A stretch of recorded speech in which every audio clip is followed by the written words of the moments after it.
I think it depicts talaga a stereotype when it comes to being a couple, especially here in the Philippines.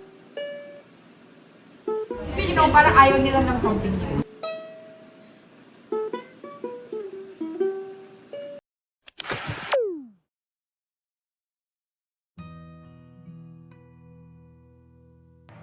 Ang mga love teams kasi sa Pilipinas ay isang sikat na estratehiya sa larangan ng showbiz. Kasi ang mga love teams ay laging dalawang artista kung saan gusto nilang i-jumpstart nila ang career nila dahil maraming mga pelikula, teleserye at endorsements ang papasok pagka naging parte ka ng love teams. Ang mga love team sa industriya ng media ng Pilipinas ay mahalagang bahagi ng larangan ng entertainment sa loob ng napakatagal na panahon na. Tunay ngang malalim na nakaukit na ang mga love team sa pambansang kultura natin. At matagal na rin ang presensya nito. Panahon pa lang nila Susan Roses at Fernando Poe Jr., Sharon Cuneta at Gabby Concepcion, Claudine Barreto at Rico Yan, at pati sina Julina Magdangal at Marvin Agustin. Siyempre nariyan din yung mga pinakahuling love team na nauso, katulad ng Kathniel, Jadine, Liz Ken at Aldab. Pagdating naman sa mga pinakabagong love team ngayong henerasyon, nariyan ang Don Bell nina Bel Mariano at Donnie Pangilinan. At ang pinakasikat yung Kathniel, si Catherine Bernardo at si Daniel Padilla. So, maraming Pilipino ang nagpapakita ng mga support at pagmamahal para sa mga love teams na ito. Ang isang tambalan ay kadalasang binubuo ng isang batang aktor at batang aktres na maingat na pinipili ng mga kumpanya ng media upang mahumaling at maaliw ang publiko at maramdaman nila ang damdaming kilig. Ang mga epekto ng mga love team ay lumalampas sa larangan ng entertainment. Nakakaapekto rin ito sa iba't ibang aspeto ng lipunan, kabilang ang social media, pop culture, gender roles, at pakikitungo ng mga karaniwang tao sa isa't isa. Layunin ng aming pag-aaral na suriin ang fenomeno ng love team sa Philippine entertainment na may partikular na pagtutok sa Kathniel at kritikal na pag-aralan kung paano sinasalamin at pinapanatili ng mga tambalang ito ang mga tungkol ng kasarian habang nakakaapekto sa mga aktor, media at kulturang Pilipino. Para makamit ito, gumamit kami ng isang multifaceted approach na kinasasangkutan ng pakikipanayam sa ilang individual para makakuha ng kanilang insight sa kanilang mga pananaw sa mga love team at gender dynamics. Bukod pa rito, nagsagawa kami ng social media monitoring, pagkuha ng mga screenshot at obserbasyon para maunawaan ang pampublikong diskurso na nakapalibot sa Kathniel at ang iba pang mga love team. Higit pa rito, nag-synthesize kami ng impormasyon mula sa mga artikulo ng balita at sa mga feature ng celebrity para ma-contextualize ang portrayal ng mga love team sa media landscape. Sa pamamagitan ng komprehensibong diskarte na ito, nilalayon namin magbigay ng nuanced critique sa impluwensya ng mga love team sa societal norms, gender representation, at cultural identity sa Pilipinas. Pinamumunuan ng mga love team ang mga plataforma ng social media sa Pilipinas kung saan nabubuo ang mga dedikadong komunidad ng mga tagahanga upang suportahan ang kanilang paboritong tambalan na tinatawag na fan clubs. Madalas na trending ang mga hashtag na may kaugnayan sa mga love team sa Twitter o X. Mayroong malalaking bilang ng taga-subaybay o followers ang mga fan account na ito sa mga plataforma tulad ng Facebook, Instagram, sa Twitter o X, TikTok at iba pa. Nabimistulan ngang isang palaro o paligsahan para sa mga tagahanga upang ipahayag ang kanilang debosyon sa kanilang piling love team ang social media. Nakikilahok sila sa mga online na diskusyon, nagbabahagi ng mga update, at ipinagtatanggol din nila ang kanilang mga idolo laban sa mga tinatayang banta o kritisismo. May malalim na impluwensya ang mga love team pagdating sa pop culture sa Pilipinas. Sila ay nagiging sentrong tauhan o bida sa telebisyon, pelikula, musika, at maging sa mga kampanyang politikal. Isang halimbawa nito ay noong inendorso ng tambalang Kathniel si Mar Rojas bilang Pangulo para sa pambansang eleksyon noong 2016. Umani ito ng halo-halong reaksyon mula sa mga miyembro ng mga fan club ng Kathniel. Ang Kathniel kasi ito magalang 11 taon. Sa loob ng 11 taon na iyon, 8 ang pelikula na nagawa nila at 3 teleserye. Pero hindi kasama doon yung mga endorsements nila, 2. Pero isa sa mga sikat na mga brands or endorsements nila ay yung sa Shawarma Shop. So, isa sa mga pelikula nila ay naging top grossing film ng Pilipinas. Pilipinas. At yun ay ang The House of Us noong 2018. So ang Katniel, si Catherine Bernardo ay mayroong net worth ng $14 million habang si Daniel Padilla ay may $10 million.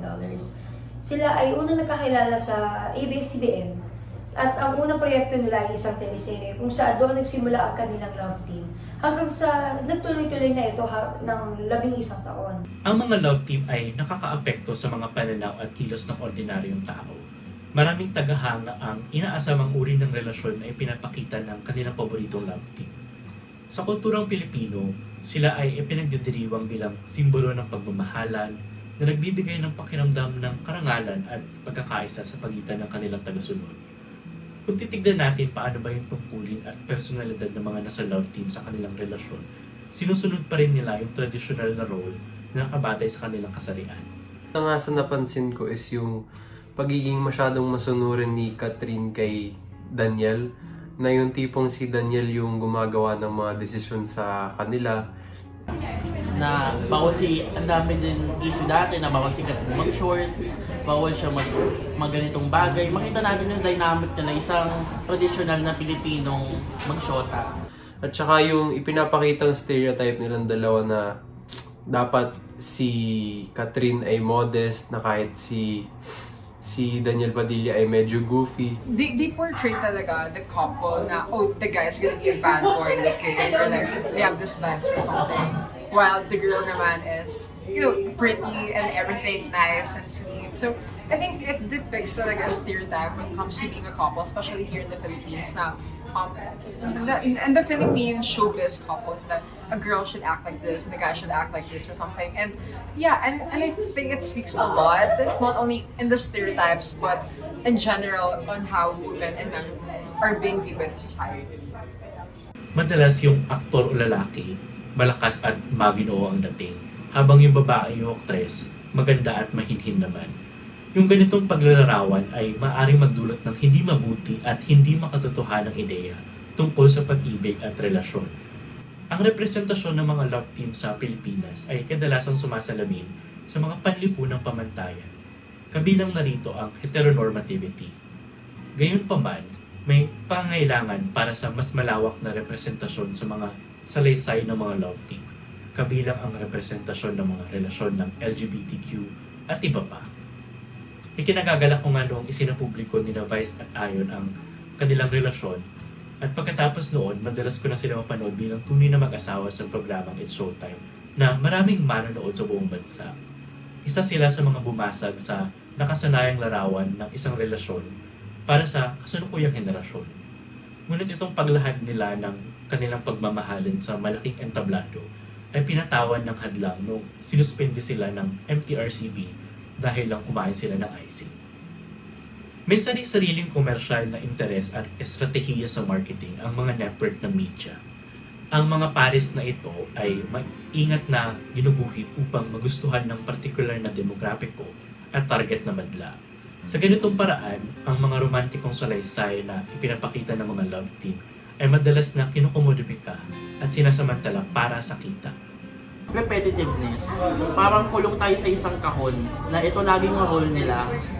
Kaya mapapansin mo na parang paulit-ulit na lang yung pelikula nila, piniresiklo na lang yung mga storylines. Paano ako yung variety? Kasi, syempre, malay mo, mas maganda yung potential by experimenting. Tsaka feeling ko, by time, it gets bland. Oo, Na parang nakawala na silang yun. dalawa na naman, silang ganda na naman. Eh, minsan kasi, parang sometimes they push it na kahit wala namang chemistry. Gusto namang fans, pero walang chemistry. Parang, ayun, hindi siya, I don't think it's good. Ang kasikatan ng mga love team ay madalas na sinusukat sa tagumpay na dala nila sa isang negosyo, kung saan ang mga pelikula at produktong itinatampok ng isang magkatambalan ay nadudulot ng maraming benta at malaking kita. Bukod pa dito, ang mga love team ay madalas na pambungad sa mga magazine, talk show, at maging sa ulo ng mga balita. Lalo pang pinapaigting ang kanilang katayuan bilang mga simbolo ng kultura. Ang positibo lang dala nito, parang naging parte ito ng kulturang Pinoy na ang love teams talaga simbolo ng pelikulang Pinoy, from Maricel to from Maricel to Herbert Bautista to Richard Gomez and Don Silveta. I think na parang it gives a lot about our culture, the Filipino culture, na parang the telenovelas, that this is gonna be the girl and this is gonna be the guy in a relationship within the film or within the telenovela nga. So, sa Philippine showbiz, matagal nang naging staple ang mga love team na nakakaakit ng mga manonood sa kanilang on-screen chemistry at romantikong mga salaysay. Among the most, prominent in recent years is of course yung Katniel, the pairing of Catherine Bernardo and Daniel Padilla. Alam naman nating lahat na ang Katniel ay nakakakuha ng, malaking recognition at hinahanga ng libong mga fans. Ngunit hindi natin masasabi na ang kanilang impluensya sa kultura at mga love team ng Pilipinas ay walang halong negatibong epekto. First, I would like to talk about yung pangingibabaw ng Katniel sa Philippine media ay humantong sa paglaganap ng isang solong salaysay ng romansa at mga, relasyon. So, ang kanilang mga paglalarawan kasi ay minsan, kadalasan, yung mga traditional, like kung saan si Bernardo, si Catherine ay karaniwang itinatanghal nilang yung parang sweet or yung innocent, and then si Daniel naman is yung parang serious at saka yung parang brooding na male lead. So we can see this in their films like she's dating the gangster or you can't help falling in love, and then yung got to believe yun. So ang pagpapatibay na ito ng mga stereotypical na tungkulin ng gender or yung tawag nating traditional gender roles ay maaaring magpanatili ng mapaminsalang ideal, lalo na sa yung mga fans or yung mga siguro kabataan na nanonood din sa kanila or yung nag-idolize, di ba? So, maaari itong magtanim ng hindi makatotohanan ng mga inaasahan tungkol sa pag-ibig and sa mga relationships. Some parts of it kasi parang pansin ko, parang medyo scripted na yung ibang parts kanya. Parang maging mukhang babango sila sa media.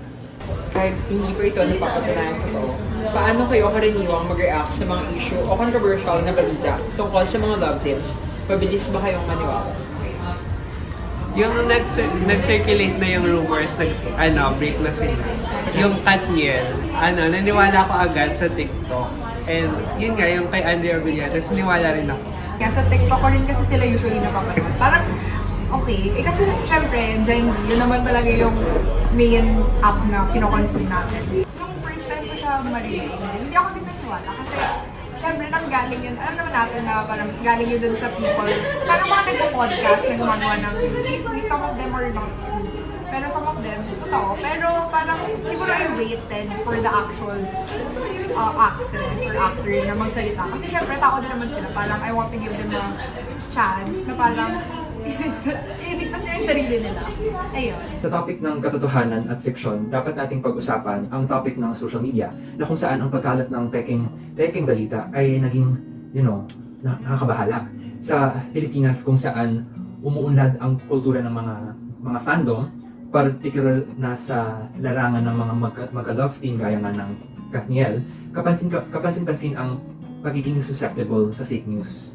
Ito ay sumasalamin sa mabilis na pagtanggap ng mga maling, salaysay sa loob ng mga Philippine fandom na nakatuon sa Katniel fanbase bilang, example. So sa loob ng mga Filipino fandoms, lalo na ang mga nakasentro sa mga sikat na love team tulad ng Katniel, ang pagpapakalat ng mga maling impormasyon ay kadalasang nasa anyo ng mga gawa-gawang, yung mga chismis or yung mga pinalaking scandals or yung mga mapalinlang na nasalaysay na nag-aakit lang ng attention from the masses. So ayun, ang hilig kasi ng mga Filipino fans na maniwala sa fake news tungkol sa mga love team because I think this is rooted from celebrity worship, right? Like yung emotional attachment na nararamdaman ng mga fans sa kanilang mga favorite love teams ay of course nagagawang mas madaling makapitan sila ng manipulation or yung wrong information dahil sabik silang mag-consume lang whatever content na ilabas ng yung love team na yon, and they don't care if it's true or not. So, the rapid belief in fake news within Filipino fandoms, particularly concerning yung mga love teams, it highlights the need for much greater awareness when it comes to participating in online content. Because as fans continue to, navigate this community of like shared community, it is imperative to, of course, question information, to verify sources, and uphold the integrity in pursuit of the truth. Because only through collective efforts to combat misinformation can fandom communities foster a culture of responsible engagement and support the well-being of both, the celebrity and the fans alike. Sa Philippine entertainment, ang mga love team ay nagsisilbing isang pang-akit na salamin ng malalim na nakatanim ng mga gender roles sa loob ng lipunan. Nakadalasang magpapatuloy sa tradisyonal na dinamika ng pagkalalaki at pagkababae. Ang mga on-screen na pagpapares na ito ay hindi lamang humuhubog sa mga pananaw ng lipunan tungkol sa pag-iibigan, ngunit nakaka-impluwensya rin sa mga tungkuling ginagampanan ng mga aktor na parehong nasa loob at labas ng kamera. Tama. Habang ang mga love team ay nagbibigay ng isang plataforma para sa mga aktor upang ipakita ang kanilang talento at makakuha ng katangian, maaari din nilang hadlangan ang mga individual sa loob ng mga stereotypical na paglalarawan na naglilimita sa mga pagkakataon para sa mga nuanced character development. Higit pa rito, ang pagpapalakas ng media sa pagpapares na ito ay binibigyang diin ang tendensya ng industriya na unahin ng kakayahang may benta kaysa sa magkakaibang representasyon na posibleng magpatibay sa mga pamantayan at inaasahan na lipunan tungkol sa mga relasyon at gender dynamics. Magandang pag-isipan po na bilang mga consumer ng media ay maging tayong maingat sa pagtitingin kung ano nga ba una ang katotohanan at kung ano ang iginawa lamang bilang estratehiya para sa marketability ng isang aktor. Para sa amin, kahit iconic man ang sistema ng love team para sa lipunang Pilipino, ay baka oras na rin na ito'y pakawalan o tuluyang mabawasan man lang. Naway magkaroon din ng oportunidad ang ating mga aktor at manunulat na lalong maging creative sa kanilang mga gawain at para sa ating mga consumer na lalo pang malibang at baka mag-isip ng mas critical din sa ating mga pinapanood. Kami ang Grupo 1 at dito tatapos ang aming presentasyon. Maraming salamat.